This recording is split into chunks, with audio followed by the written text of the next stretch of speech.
Dan's here with us, Dan Ohlweiler from, of course, Sterling Financial. Always good to see Holiday's you, sir. good. We were talking about that. Yeah. How about you? Yeah, we had Santa Claus come to town and for our Christmas Eve, and we had all the grandkids. And Oh, so that's always good, It was isn't good. it? So it was fun. Very good. Yeah, we had a good little one, wet, too. but fun. Yeah, You know. that's fine. You know, I got a new weather station for the backyard. So A new weather station? a new weather station, because the old one, a windstorm came in and went over it went. So of course that one I had for years. So Well, it's good that we need it. yes. So you know. now I know, the wind speed, how much rain, everything. It's fantastic. I love it. So we're going to talk about something that. Well, I saw this article and I this thought is it'd be interesting. Yeah. Because I don't maybe we've talked about it once before, but it was something that I hadn't heard of before. It's called a stretch IRA. Correct. And kind of explain Another what word that for it is. sometimes is an inherited IRA. Okay. All right. So if a parent leaves an IRA to their children or somebody else other than a spouse, Right. okay, it used to be prior to, I don't know, 8-10 years ago that all the taxes had to be paid within 5 years, and then they introduced this inherited or stretch IRA, which allows them to start taking required distributions even though they're not age 71, but they would have to start Right. paying taxes on that. Well, now they're looking at taking that option off the table again, which is really, for planning purposes, a significant thing. Let me ask you about that. If they take that off the table, if you get an inherited IRA, can it be left to a minor? Sure. So what happens? You mean a traditional IRA, can it be left to a minor? Right. Let's say it's left to your 5-year-old grandkid. Sure. Well, how are taxes done with that? Well, and let's- obviously they're not going to take a distribution. I don't. That's Well, technically, they do have to take distributions. All right. So let's just talk an example of a $100,000 IRA left to your 5-year-old granddaughter or grandson. The amount that they have to take obviously is different than the amount that you would normally take at age 70 Right. and a half starting. Okay. So on $100,000, okay, you'd probably have to take $4,000 or $5,000 if you're age 70. okay. Okay.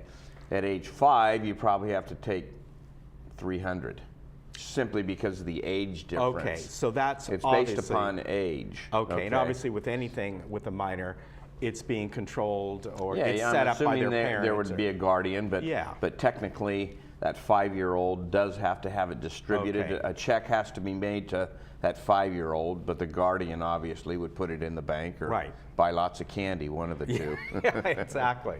Okay. I didn't realize that. Yeah, so in that regard, let's assume that on $100,000 that they have to take out $500. I don't know what the amount is, but if they take out $500, that's a 0.5% of the 100,000. Right. Well, if that IRA is earning 3 or 4%, that's going to continue to grow over the years, which is the advantage of that stretch program is the fact that this can continue to grow, and you're having to take out a minimal amount Right. the younger you are. Okay. And I can see an advantage to that, especially for a minor. Oh, sure. There's no question where you could probably, I'm sure, set it up saying, this can't be You can't touched by the parent or whatever. Can you do that? No, you can't. I mean, if you leave the beneficiary owns that contract. Now, if there's a guardian, okay, but you can't tell the beneficiary how to spend their money. Right. That's the trust document. IRAs aren't in trusts. Okay. Okay. And so once the $500,000 is distributed to the beneficiary, obviously a guardian is going to help and put that in the bank Right. for college or whatever it is, but you can't say that $500 has to do this or has to do Right. that. But can you set it up where basically the guardian or the parent can't take that money for themselves? That's what I mean. It's protected absolutely. in that way. Well, technically, that's going to happen.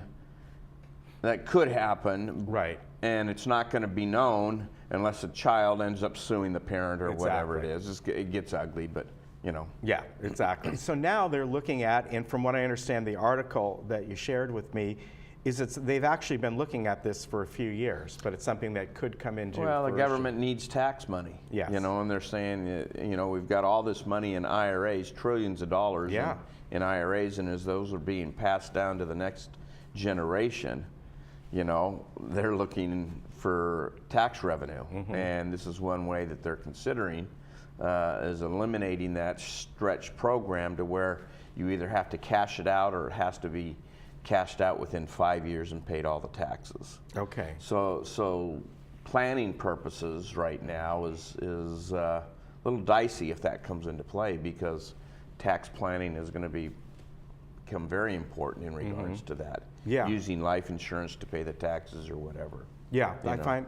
I find it interesting that, again, according to this article, there are $25 trillion in retirement assets that are being held right now. Yeah, that's what I said. Wow. $1 trillion.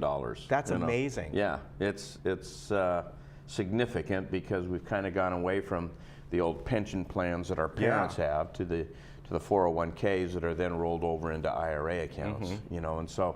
And so there's a lot more money that's been accumulated into these retirement assets, whether it's 401k, 403bs, IRAs, those types of things. And so there's going to be the largest transition of wealth, from that generation to this generation. Right, And right. so as our parents pass away, the World War II and the ones right after that, the baby boomers are going to be getting all this money, and now they've got to do the planning. Okay? Right. So if they can't stretch out those IRAs, then they've got to pay taxes on that, which becomes significant. Right, exactly. Now, for somebody like you and your clients and all, the thing is here, speculation. We don't know. That's the problem. This is just. Yeah. I saw this article. I thought it'd be nice to chat about. But it is. It's something that's on the table, I should say. Right. With all, we don't know what kind of tax changes are coming down the road with this last election. Supposedly, they're going to simplify the tax laws, reduce it from 15 brackets down to 3, and a lot of things are talking, in the election process. Whether or not that all takes place, we don't know. But with Republicans holding both houses of Congress and a Republican president, something's probably going to change. And whether or not that's tacked on to a bill or not is yet to be seen. But it is something to consider, because it'll create quite a significant tax planning problem for people. Right, and what's interesting, again, in this article, is that it's a pretty small percentage of people who maybe take advantage of this right now. Well, and that's what we talk about a lot in our retirement seminars as we talk about it. We probably spend a half hour, 45 minutes talking about this stretch program. Right. What happens when we leave money to our kids, and they go out and they either cash it out or they pay the taxes or do whatever.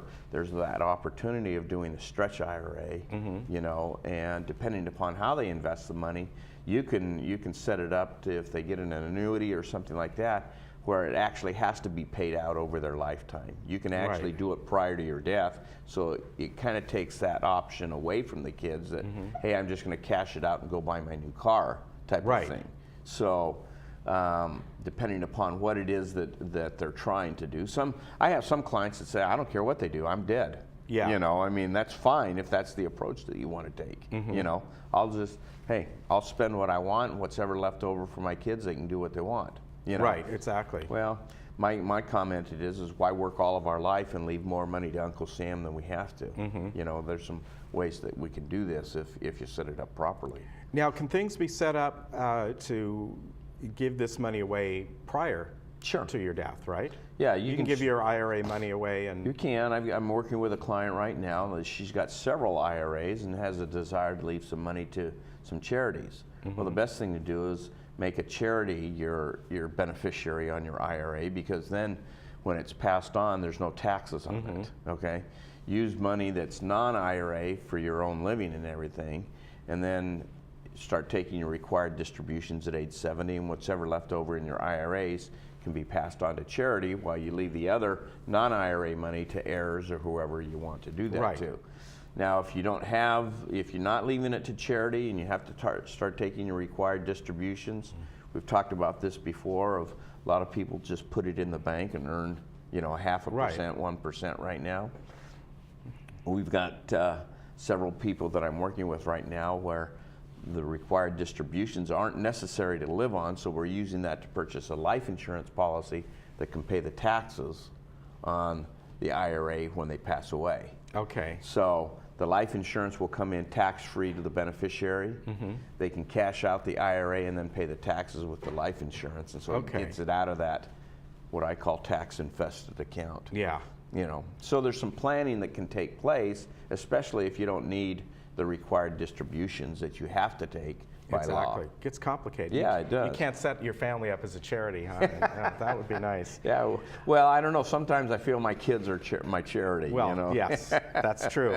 Now, when it comes to the required minimum distribution, you can, of course, take it all out at once if you Yeah, wanted that's to just the pay minimum. that big chunk. That's why they call it required minimum distribution. The IRS and the government says, hey, we've let you accumulate this money for all these years. At some point, we need to start getting our tax money. And so they're saying at age 70 and a half, this is the required minimum amount you have to take out. Right. In order to, you know, if you don't, then there's a 50% penalty on top of that. So you have to not only take that out, you have to pay the 50% penalty. Right. But so you could take it all out, pay the chunk of taxes, and then put it in life insurance or annuity or whatever you want. The other thing is, if they're going to take it all out, we might as well take it out and put it into a Roth IRA, which allows it to grow tax-free. Right. So we can do conversion into Roth over time, okay? There's a lot of different planning strategies that you can use, even if this comes into play, that will minimize the taxes that Uncle Sam is going to get. Okay. And so it just depends on whether or not you need those funds.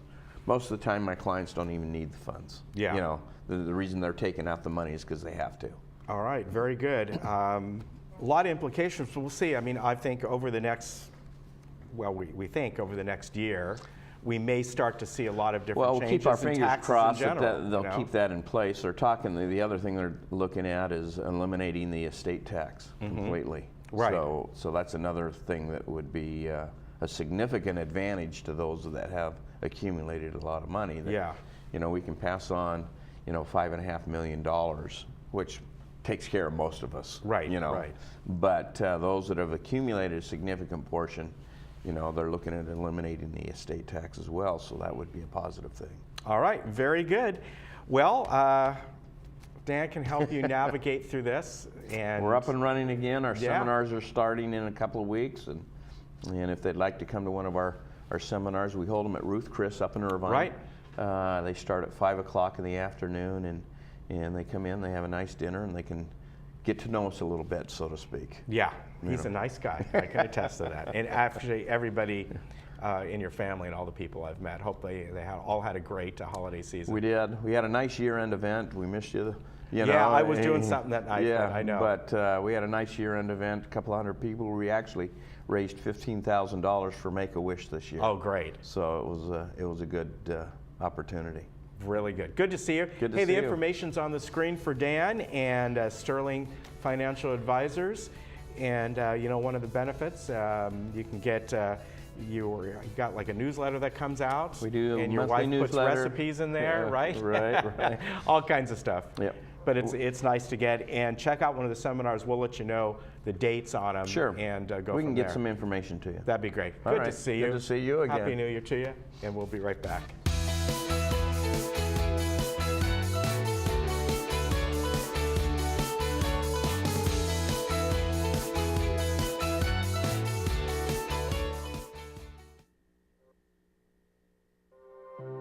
When you have confidence in your retirement future, you can live the life you've always imagined. Because of planning, you now have time to reflect on the wonderful memories of your life. You and your spouse finally have the luxury of leisure time together. To spend fun times with your grandkids, sharing the joy of their excitement about life. Smiling at the thought of quality time with your children and of picking up the check. At last, you have time to breathe and rekindle the love of your life. Why? Because you imagined what could be. You planned for retirement. So today, you own your future.